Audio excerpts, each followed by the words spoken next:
कई बार देखा गया है कि शिलान्यास के बाद योजना पर काम शुरू होने या उसके पूरा होने में कई साल लग जाते हैं और जिनका लोकार्पण होता है उनमें गुणवत्ता की शिकायत भी सामने आती है।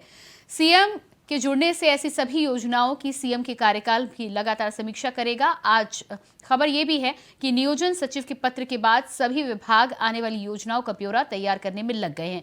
अब देखते हैं कि सरकार ये नया आदेश लाने के बाद क्या तस्वीर बदलती हुई नजर आती है।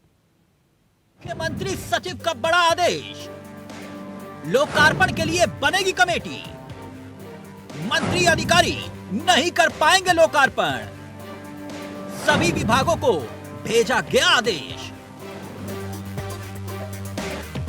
जी, खबर दिलचस्प है वो ये कि अब उत्तराखंड में विकास कार्यों और नई योजनाओं का लोकार्पण और शिलान्यास मंत्री और अधिकारी नहीं कर पाएंगे, बल्कि खुद मुख्यमंत्री की अध्यक्षता में कार्यक्रम आयोजित कर इसका शिलान्यास लोकार्पण किया जाएगा। अब इस आदेश को लेकर सूबे की सियासत हिलोरे मार रही है। सियासत पर बाद में आते हैं, मगर पहले आदेश की दास्तान को समझ लीजिए।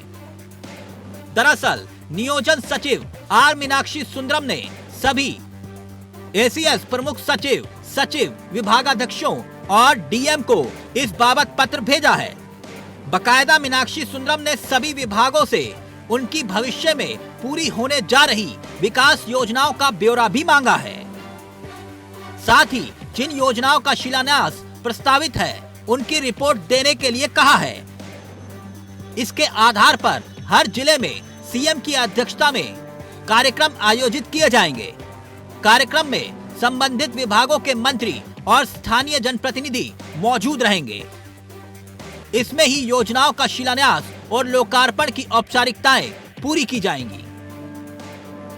चूँकि माननीय मुख्यमंत्री जी का भ्रमण हर जनपद में प्रस्तावित है, तो इसलिए जितने भी शिलान्यास लोकार्पण होगा तो वो माननीय मुख्यमंत्री जी की अध्यक्षता में जो स्थानीय जनप्रतिनिधि हैं, विधायक और माननीय सांसद वगैरह की उपस्थिति में कराया जाए, या इस कार्यक्रम को पार्लियामेंट कॉन्स्टिट्यूंसी के हिसाब से भी करने की एक विचार है।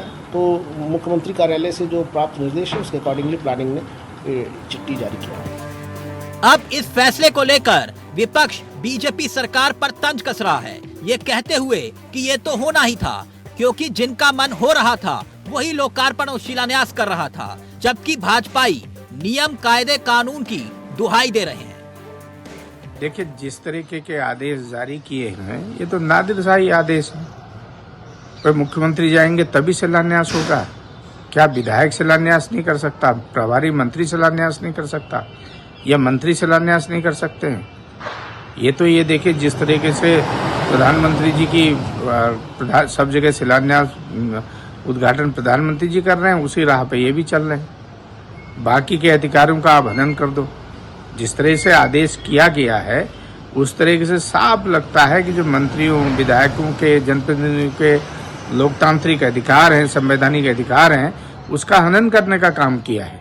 योजनाओं का शिलान्यास और उद्घाटन के कार्यक्रम माननीय मुख्यमंत्री जी की अध्यक्षता में होंगे और उसमें सभी विभागीय मंत्री, विधायक, अधिकारी सभी उसमें शामिल रहेंगे।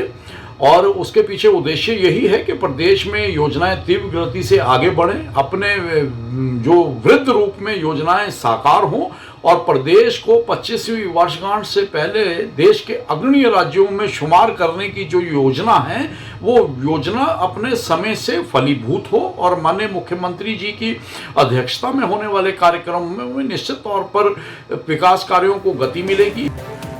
दरअसल कई बार देखा गया कि शिलान्यास के बाद योजनाओं पर काम शुरू होने या फिर उसे पूरा होने में कई साल लग जाते थे और जिनका लोकार्पण होता है उसमें गुणवत्ता की शिकायत आने लगी है। सीएम के जुड़ने से ऐसी सभी योजनाओं की सीएम कार्यालय भी लगातार समीक्षा करेगा। अब खबर यह है कि नियोजन सचिव के पत्र के बाद सभी विभाग आने वाली योजनाओं का ब्यौरा तैयार करने में लगे हैं। अब देखना यह दिलचस्प होगा कि सरकार के नए आदेश नियम के बाद क्या तस्वीर बदल पाती है। Bureau report, India voice, Dehradun.